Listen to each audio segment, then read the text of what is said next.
Good morning, everyone. Here's your Mormon news update for December 10th, 2025. Let's look at a few clips from a recent video posted by Karen Hyatt. She is what I would call a polygamy denier, or a member who strongly advocates for monogamy as the only correct form of marriage, arguing that historical plural marriage was a mistake, never truly God's will, and that Joseph Smith himself was a monogamist and that Brigham Young started polygamy. I got a message that said, the stake president wants to meet with you. I went in and met with the stake president on October 12th, and we had a great talk. He's very respectful. He listened attentively. We ended up actually meeting 3 times, and he would sometimes refer to things that I had said in a previous meeting. So I know he was truly listening and he was learning. I gave him a copy of my book. I encouraged him to watch the movie, and he actually said that he would watch my movie before he took any action. As far as I can tell, her stake president is Michael Brent Hutchings. He became the stake president in January of this year. One of the things that he said when we first met was that we weren't meeting to try to figure out what was true and what wasn't true. We were meeting because the things that I'm sharing with people do not align with the church's position on the historical narrative. And that's the problem. For him, it's more about trying to protect the church's narrative.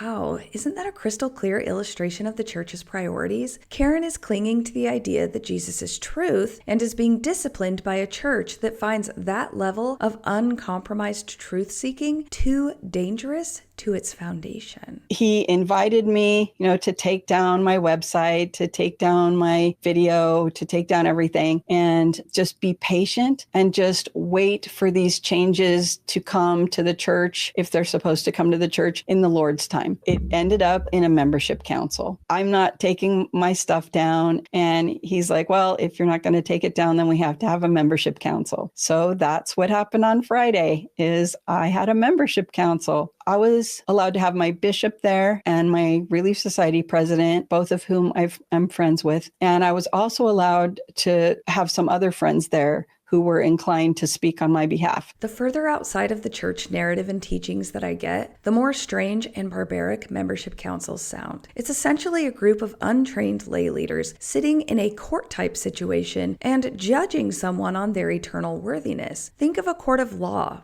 but without a jury or lawyers, just accusers and the accused. The judgment handed down is then seen as a decree of the Almighty, capable of stripping away a person's eternal covenants and family sealings, all based on the administrative assessment of men whose primary motivation is protecting a specific institutional narrative. Early on, at the first hint that I might be excommunicated or whatever, I asked, do they do excommunications the way D&C 102 lays it out, where you have the whole High Council convenes and you have 6 on your side and 6 against you to make sure that everything is fair for the accused person. And he was like, no, they don't do that anymore. It's like, they don't do that anymore? He's like, no. And he said, well, if it's a high profile case or something like that, they might do it that way, but that would take special permission to be able to do that. And I said, you literally have to have special permission to conduct the court the way our canonized scripture from Joseph Smith lays it out in section 102. It seems that the current membership council model is optimized for speed and clarity, not complex deliberation. The Doctrine and Covenants 102 method is time-consuming and risks producing a verdict that might not align with the desired institutional outcome. Can't have that. The modern practice, by consolidating the roles of judge, accuser, and jury into the presiding administrative body, transforms the process from a court of justice into a loyalty board. The stake presidency removed themselves. This whole process, it started at 10 o'clock. We thought it was going to be over at 11, and my friends and I would go out to brunch, and it was 4.5 hours. So they deliberated and we were finally brought back in. And one of the counselors was absolutely in tears. They unanimously decided that my membership should be withdrawn. So I am officially not a member of the church. It was roughly 7 months ago when Michelle Stone, another prominent polygamy denier, was asked to remove the videos from her YouTube channel, and now this. The church is definitely cracking down on those who won't fall in line. Now let's go to a quote from Dallin Oaks that came across my social media lately. I don't think the algorithm understands the difference between Mormon and ex-Mormon. The quote says, "Because covenants do not take a day off, to remove one's garments can be understood as a disclaimer of the covenant responsibilities and blessings to which they relate. In contrast, persons who wear their garments faithfully and keep their temple covenants continually affirm their role as disciples of the Lord Jesus Christ." I have seen many Mormon influencers lately claiming that they can wear their garments when they feel it necessary and leave them behind when they feel like it. I think this is amazing, while simultaneously recognizing this is not the doctrine of the church. For some reason, it reminded me of this clip from Desperate Housewives. "He tried to destroy our neighborhood and she did nothing to stop him." Still, the Christian thing is to offer her solace. After all, let him who's without sin cast the first stone. John chapter 8, verse 7. What about the righteous will be glad when they are avenged, when they bathe their feet in the blood of the wicked? Psalm 56, verse 10. If you do not forgive others their sins, your Father will not forgive yours. Matthew chapter 6, verse 15. Whoever does not obey the laws of God must surely be punished by death or banishment. Ezra chapter 7, verse 26. Bree Van de Kamp is shacking up with her boyfriend, Cynthia Thomas, pew 5, seat 7. Final talk to her. But this is spiritual blackmail. I'm a man of God, Bree. I do what it takes to get the job done. I think in my mind it works this way. Dallin H. Oaks represents the official, doctrinal, and institutionally rigid stance. Mormon influencers represent a progressive, internalized, and flexible stance on religious practice. The clip provides the rhetorical framework for understanding the tension between the first two positions. In the clip, two competing authorities lead to two different, valid-sounding conclusions, resulting in theological paralysis or ambiguity. During my time as an active believing member, I consciously surrendered my internal compass to the guidance of the prophets and apostles. My approach was one of strict obedience. I prioritized the institution's official teachings, effectively silencing my own feelings, interpretations, or scriptural insights. Today, I find genuine appreciation for those who are openly creating space for individual interpretation within the church's most rigid commandments. This represents a vital, positive shift toward prioritizing personal agency and spiritual autonomy over institutional uniformity. Now let's look at another small portion of Jacob Hansen's breakdown of Johnny Harris's viral video, where Johnny shares his thoughts about leaving the Mormon Church. I took a little break from this because Jacob is hard to listen to, but I think it's important to finish.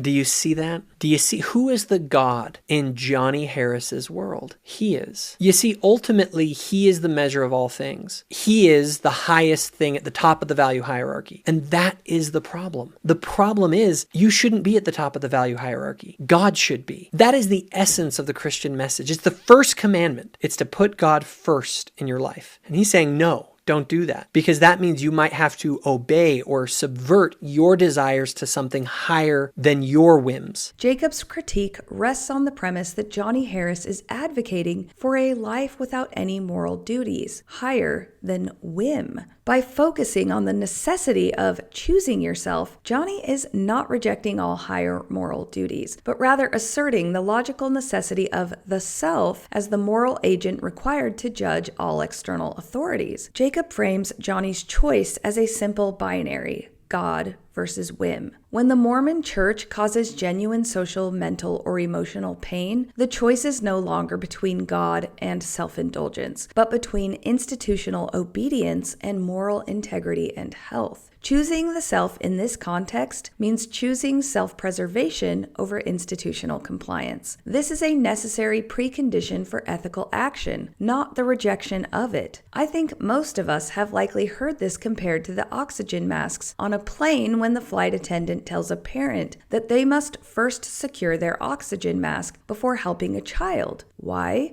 Because a parent without oxygen will not be much use to anyone. Similarly, if the church is suffocating me, choosing to leave does not mean abandoning high morals, but rather securing the moral agent of the self necessary to practice them. And I'm sorry, I just don't find that to be a compelling life philosophy or strategy, either for the individual or for human beings as a collective. Because who's to say that what you desire as an individual human being is right and good? Maybe what you desire is actually really bad. And if there is some notion of good and bad, if there are moral realities, moral facts, well, then I want to submit myself and obey the moral facts and embrace the good. Jacob assumes that the self being chosen is the self governed by petty appetites or destructive whim, and fails to account for the self governed by conscience, rational judgment, or health. When someone like Johnny Harris advises choosing the self in the context of leaving a suffocating institution, he is not prioritizing chocolate cake over justice. He is prioritizing the self's capacity to think, feel, and act ethically over an external coercive system. See, one of the problems here is self-expression, sort of this radical expressive individualism. It just sort of assumes that a person's desires are good. But the reality is that people desire good and evil. And we have to tell people that they should obey the good and turn away from the evil. And that makes perfect sense, both as a life philosophy for a person as an individual, as well as for us as a collective. The main problem with this part of Jacob's critique is that he attacks a straw man, wrongly suggesting that when people choose themselves, they are simply giving in to selfish or bad urges. In reality, when someone like Johnny advises prioritizing the self, they are choosing to trust their own conscience and reason as a reliable tool for figuring out right from wrong, rather than blindly following an external rule book. Jacob's demand for rigid obedience is flawed because it assumes the Mormon Church's rule book is perfect. Because the Mormon Church is flawed and causes harm, submitting to it means submitting to an error. The healthy choice is not the rejection of morality, but the decision to leave the harmful guide so the individual can be healthy and free enough to pursue genuinely good actions on their own. Of course, there's a sense of freedom on the other side. You get to do whatever you want. You are the God of your world. Damn, Jacob, tell us how you really feel. He acknowledges the positive consequence of freedom, but immediately links it to the worst possible interpretation. All of the things he's talking about are things that are good and true and beautiful. He's literally talking about the things that the church wants you to embrace. Things that are good and true and beautiful, that's like what we're all about. We're telling people that those things are what they should seek, but we also tell people that those things don't exist out of nothing. There are laws that hold up the good and allow for the good life. And if you do things that are bad, and if other people do things that are bad, that it destroys the good, the true, and the beautiful. What we are doing in the church is we're giving a more full picture, not just to sit there in awe of these things, but to recognize the laws and principles they're based on, and that they aren't just here randomly, that they're part of the creation of a higher power, and that higher power has manifested himself in the world through Jesus Christ. Here, Jacob correctly states that the good, the true, and the beautiful are not random. However, he commits a fallacy by asserting that the only possible foundation for these universal values is his specific religious system. He never defines which laws or principles are essential, relying on an assumption that the specific unique LDS laws, like tithing, temple exclusivity, and the rejection of same-sex marriage, are the necessary foundation for universal goods, like honesty or compassion. His statement essentially says, our system is better because it's from God, and God is better than not God. This is not a logical demonstration of superiority. It is a restatement of the initial theological premise that Hansen's entire argument began with. He fails to show that the practice of the church is a better expression of the good than the ethical life chosen by Johnny Harris. He simply asserts that the church's origin is better. And that's enough Jacob for today. Let's finish up with this great quote that says, "You are not lazy, unmotivated, or stuck. After years of living your life in survival mode, you are exhausted. There's a difference." And that's your update for today, folks. I absolutely hope you have the day that you deserve.